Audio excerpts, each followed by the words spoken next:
বগুড়ার ধুনটে শেষ হয়েছে ৩ দিন ব্যাপী তাবলিগি জেলা ইজতেমা। শনিবার দুপুরে আখেরি মোনাজ্জাতের মধ্য দিয়ে ইজতেমাটি শেষ হয়।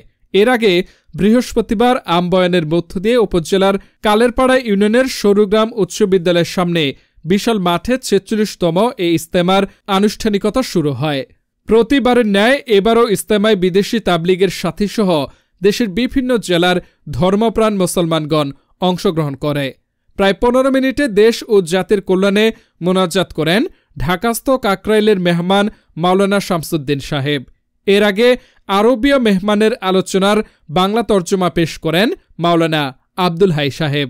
ইজতেমার আয়োজক কমিটির শুরা সদস্য হুমায়ুন কবির জানান, প্রতি বছরের ন্যায় এবছরও ইজতেমায় থাইল্যান্ড, সৌদি আরব, মরক্কো ও আরবের আরও কয়েকটি জামাত এবং দেশের বিভিন্ন স্থান থেকে ধর্মপ্রাণ মুসলিগণ ৩ দিন ময়দানে অবস্থান করেছিল।